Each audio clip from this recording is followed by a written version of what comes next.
Hello everyone. अगर घंटों का काम मिनटों में हो जाए तो क्या दिक्कत। आज मैं आपके साथ शेयर कर रही हूँ पनीर बिरयानी की रेसिपी, वो भी कढ़ाई में, जो बहुत ही इंस्टेंट बनकर तैयार होती है और इसकी टेस्ट बहुत ही ज़्यादा यम्मी होती है। तो एक बार ये मेरी वीडियो को फुल वॉच ज़रूर कीजिएगा। तो चलिए हम बनाते हैं। इसे बनाने के लिए सबसे पहले हम इस तरह से पतीले में पानी को बॉयल होने के लिए रख देंगे। इसमें कुछ साबुत गर्म मसाले डालेंगे और यहाँ मैंने बासमती राइस इस्तेमाल किया हुआ है। जब पानी में बॉयल आने लगे तो इस तरह से हमें चावल को डाल देना है। तो ध्यान रहे, हमें 1 घंटे पहले ही चावल को धो के रख लेना है। तो चलिए, जब तक चावल कुक हो रही है तब तक हम इधर आलू को छोटे छोटे पीसेस में कट कर लेते हैं। अब इसमें हम 2 चम्मच दही डालेंगे, 1 चम्मच जीरा पाउडर, लाल मिर्च पाउडर, धनिया पाउडर, हल्दी पाउडर, स्वाद अनुसार नमक। इन सबको अच्छे से इस तरह से मैरिनेट करके हम रख देंगे। 10 मिनट के लिए इसे हम रेस्ट के लिए रख देते हैं। चलिए, इधर मेरी चावल कुक हो चुकी है। तो चावल को हमें 70% तक ही कुक करना है, ज़्यादा नहीं कुक करना है, नहीं तो ये चिपचिपा बनेगी। इस तरह से किसी भी छन्नी से छानकर चावल को इस तरह से फैला कर रख लीजिए। अब चलिए, इस तरह से कढ़ाई में हम तेल गरम करेंगे। अब इसमें हम पनीर डालकर पनीर को फ्राई कर लेंगे। बहुत ही ज़्यादा टेस्टी लगती है और बहुत ही झटपट बनकर तैयार हो जाती है। इसे बनाने में कोई ज़्यादा सब्जी की ज़रूरत नहीं है, ना ज़्यादा कटिंग करने की ज़रूरत है, ना घंटों खड़े होने की ज़रूरत है। अब चलिए, पनीर को हम इस तरह से निकाल लेते हैं। अब इसमें हम डालेंगे आधा, मैंने कोई भी आप कुकिंग ऑयल डालिए, और आधा मैंने यहाँ पे घी डाला हुआ है। यानी कि मैंने 1 चम्मच रिफाइंड ऑयल डाला हुआ था और 1 चम्मच घी डाला हुआ था। सबसे पहले इस तरह से हमें प्याज को डीप फ्राई करके निकाल लेना है। तो इस तरह से जब फ्राई पूरे हो जाए, ब्राउन कलर के हो जाए, तो हम निकाल लेंगे। फिर उसी तेल में हम डालेंगे आधा चम्मच जीरा, कटा हुआ प्याज, और इन सबको इस तरह से हम लाल कर लेंगे।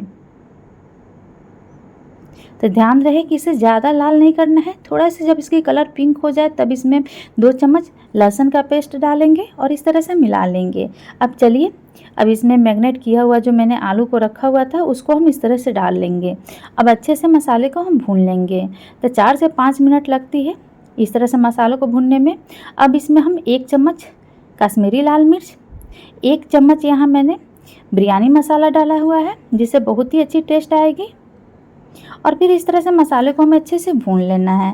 तो देखिए, जब मसालों की कलर थोड़ी चेंज हो जाए तो समझिए कि मसाले हमारे भूनकर तैयार हो चुकी है। तो देखने में बहुत ही ज़्यादा अब सुंदर लग रही है। अब चलिए, मसाले भूनकर तैयार हो गई। अब इन सब में से हम आधा निकाल लेंगे। आधा इस तरह से हमें निकाल लेना है और आधे को कढ़ाई में ही रखना है। अब इसमें हम पनीर डालेंगे और थोड़े से पनीर को मैं रख लूँगी ऊपर से मैं डालने के लिए। आधा पनीर को मैंने डाल दिया हुआ है और आधा पनीर को रख लिया हुआ है। अब चलिए, अब इसके ऊपर से हम चावल को डाल लेते हैं। तो इस तरह से हमें चावल ऊपर से डालकर फैला लेना है। चावल में से बहुत ही अच्छी खुशबू आती है जब इसमें हम साबुत गरम मसाले डाल के जब हम चावल को कुक करते हैं, तो चावल में से बहुत ही अच्छी खुशबू आती है। जो मसाले हमने एक्स्ट्रा निकाल के जो रखे हुए थे, ऊपर से इस तरह से हमें डालकर फैला लेना है। चलिए, फिर ऊपर से हम चावल को डालेंगे। सेम प्रोसेस है। इस तरह से चावल को डालकर जो मसाले बचे हुए हैं उसको हम ऊपर से इस तरह से डाल लेंगे। अब चलिए, यहाँ जो मैंने पनीर को रखा हुआ था ऊपर से उसको भी हम डाल लेते हैं। और फ्राई किया हुआ जो मैंने प्याज को रखा हुआ था, जिसको मैंने डीप फ्राई किया हुआ था, ऊपर से इस तरह से डालकर फैलाकर हरी धनिया पत्ती, यहाँ मैंने पुदीना के पत्ते इस्तेमाल किया हुआ है, इस तरह से हम चारों तरफ से फैलाकर डाल देंगे, जिससे बहुत ही ज़्यादा सुंदर लगेगी और खाने में भी टेस्ट बहुत अच्छी लगेगी। यहाँ मैंने केसर को पहले ही आधे घंटे पहले ही भिगो दिया था, अच्छे कलर आएगी इससे। ऊपर से इस तरह से डालकर हम किसी भी प्लेट से ढक देंगे। तो इस तरह की प्लेट अगर आपके पास है तो इस तरह से ढक दीजिए। और कोई भी वजन वाले अगर कोई चीज़ है आपके पास, जैसे यहाँ मेरे पास खल था, इसको मैंने 10 मिनट के लिए ऐसे रख दिया था कुक होने के लिए।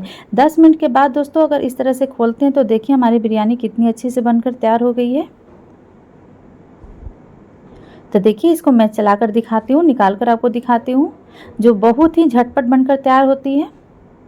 तो आप जब भी खल रखें तो 10 मिनट के लिए छोड़ दें, गैस की फ्लेम को मीडियम रखते हुए, और 10 मिनट के बाद ही आप खोलें। तो देखिए कितनी गर्मा गर्म और देखने में बहुत ही ज़्यादा सुंदर और खाने में उतना ही ज़्यादा ये यम्मी बनकर तैयार हो रही है।